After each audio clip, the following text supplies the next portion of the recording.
साहेब coffee.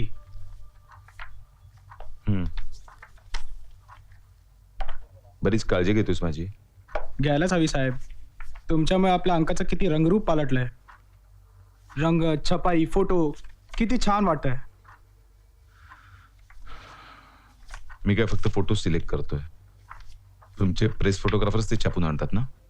पण sir तुम्ही नुसते फोटो निवडताय तर एवढं आहे. तुम्हाला फोटो काढता आले असे तर.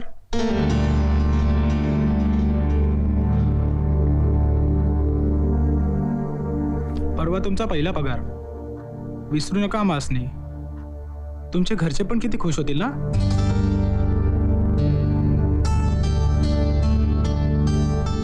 अहो हे काय, पहिला चेक नेहमी देवीच्या पायाशी ठेवायचा असतो.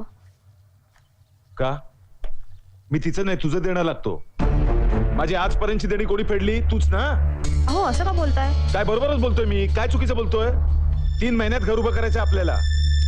नेहमीच्या सवयीप्रमाणे हेही पैसे त्या फालतू फोटोग्राफीत गेले तर साधी एक खोली घेण्याची ऐपत नाही असं पुन्हा कोणी बोलायला नको. हो साहेब, कुठं रावलात?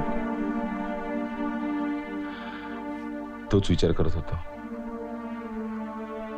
घरचे कसे खुश होतील, त्यांना कसं खुश ठेवता येईल. बाबा, शाळेच्या मैदानावर एक सेल लागलाय, मी जाऊन येते. बरं ठीक आहे. जरा थांब. हां? विशाल हल्ली फार नाराज असतो. नाही तसं काही नाही हो, नवीन नवीन नोकरी आहे ना म्हणून. पूर्वीसारखा माझ्याशी व्यवस्थित बोलतही नाही तो. अहो रात्री त्यांना यायला खूप उशीर होतो. त्याच्यातल्या एका कलाकाराची जी घुसमट होते ती घुसमट तुमच्या लक्षात येत नाही. पाण्याशिवाय मासा जगू शकत नाही तसं कलेशिवाय कलाकार जगू शकत नाही. विशालची मला चिंता वाटते. विशाल मधली निराशा मला सहन होत नाही. अहो असं करून कसं चालेल बाबा. आपल्याला आवडणाऱ्या गोष्टी सोडाव्या लागतात माणसाला. आपलं घर, कुटुंब, मुलांच्या जबाबदाऱ्या या सगळ्यांसाठी फक्त त्याग बायकांनीच का करावा? पुरुषांनी काहीच करू नये का? मला तुझं बोलणं पटतंय पण काय बाबा? अहो त्याग करायचा झाला तर तो आनंदाने हसत का नाही करू?